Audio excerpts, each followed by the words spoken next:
Hello everyone. So in this video, I thought I'll probably give you my thoughts on using only ffmpeg.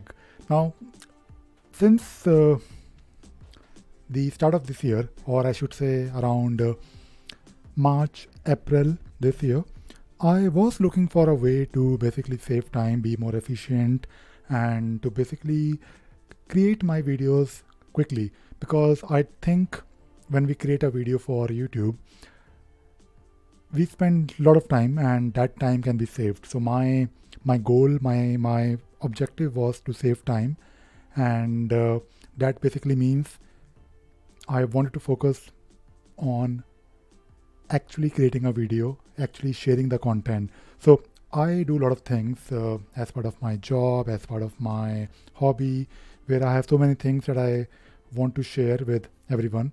For example, if today I learned something about, let us say, something in org mode, or something to do with, let us say, my DWM configuration, or anything that I think can be useful for all of you, then I try to make a video. Now, creating a video, although it may seem like a straightforward, simple thing, but it is not. First of all, you have to figure out what exactly you want to talk about, and then, of course, you have to record your screen, you have to record your face, and you have to make sure your video, your audio is great. And then, of course, when you're done with the video making, then you may want to, of course, edit your video.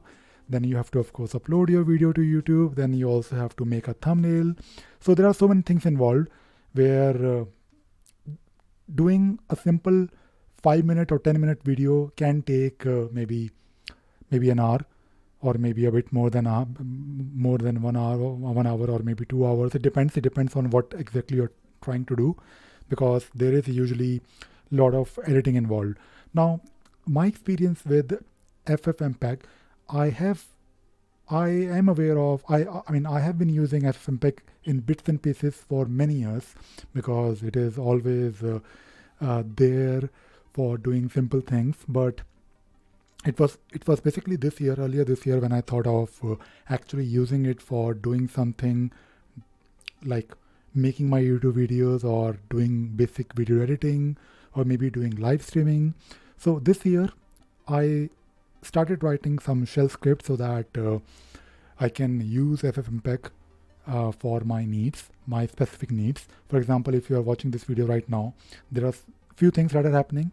Of course, my video is coming from my webcam. My webcam is actually nothing but my webcam feed, which is getting displayed on the screen using nothing but MPV.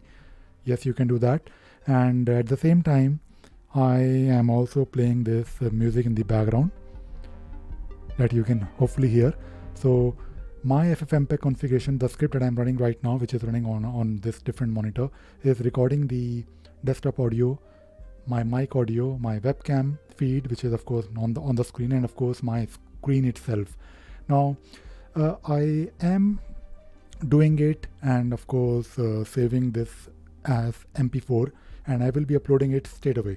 Now, when I make a video, I also sometimes, if I'm not really sharing a tutorial, if I'm just talking about something, I also make and create a podcast out of it. So that podcast is nothing but the MP3 file, or the audio that I extract from the video. So you can do that very easily with the help of ffmpeg. Now, if you want to see what all I have been doing, I do have a separate playlist on nothing but ffmpeg. So just follow the playlist and you can learn about different things. And I thought I'll probably today share a few things starting from the beginning. So the very first thing that I tried doing was to do live streaming, because I am anyways recording everything. And by the way, I was using OBS for a long time, but OBS, I mean, I think OBS is great, but I think it is too much. And especially for my needs, I'm right now using this 10-year-old laptop, and I'm still making a video, although it is not proper HD. I think it is 720p, but I think for the kind of videos that I make, it is fine. I can definitely also do HD videos if I need to, but I think for my I'm able to create a video based on the kind of content that I want to show, and I think the video quality overall is decent. It is not like 4K or full HD, but I think for my needs it is more than enough. And apart from doing live streaming, and by the way, if you look at these posts, you will also find details, maybe scripts, for example, that can also be used. I mean, you can also use them. For example, if you want to take a look at this particular post, use ffmpeg instead of OBS. I have, of course, explained everything, and I have also shared, wherever applicable, the links that you can use, the actual script. So do take a look at these particular videos, and also generating thumbnails. ffmpeg can also be used to generate this image for your YouTube video, and you can actually use these things to save a lot of time. I think saving time is definitely one important benefit, because when you are able to save time, you're not just saving time. I think it is also about you're basically reducing the resistance, or you're removing the hurdles to do things quickly, to basically be more efficient overall. Because when I have to make a video, I don't really have to worry about it, because I know I can actually from the beginning till the end, I can actually finish the whole process and upload the video within 15 minutes or 20 minutes, or definitely not more than 30 minutes. And that is actually great, because I don't have to worry about doing those unnecessary mundane activities like creating a thumbnail and editing those videos. So wherever applicable, I use these shell scripts. For example, if you look at this particular post, completely replaced OBS with ffmpeg, I have the script with me, and the script is actually not very complicated, but in case you want to know what the script is doing in detail, you can of course watch the video. And using the same script, I can also, if I just change one comment, I can also do live streaming if I have to.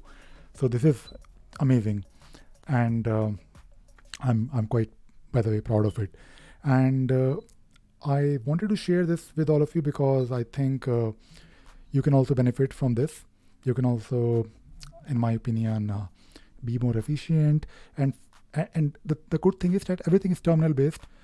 I'm just running some shell scripts. I'm just running some commands.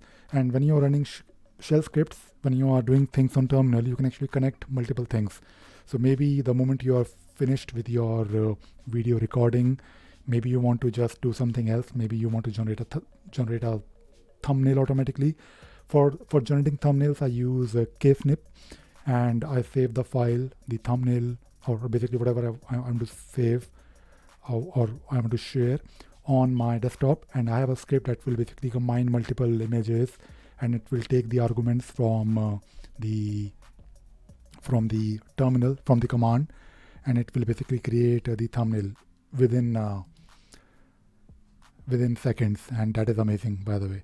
So if you want to be more efficient, if you want to save time, if you want to do things without any error and be happy, I think you should definitely take a look at ffmpeg and these shell scripts that I think will make your life a lot easier. So this video was a bit of an update. I'm extremely happy and satisfied with the outcome, and of course, I will be improving the scripts whenever I have to, but I think so far everything is working fine for me. And the great thing is that I'm doing everything on this 10-year-old machine, which is awesome, because I don't really face any performance issues or any delays when it comes to video production for my YouTube channel. And that is all I wanted to talk about in this video. I hope you enjoyed watching this video and you learned something new today. Thank you very much. Bye bye.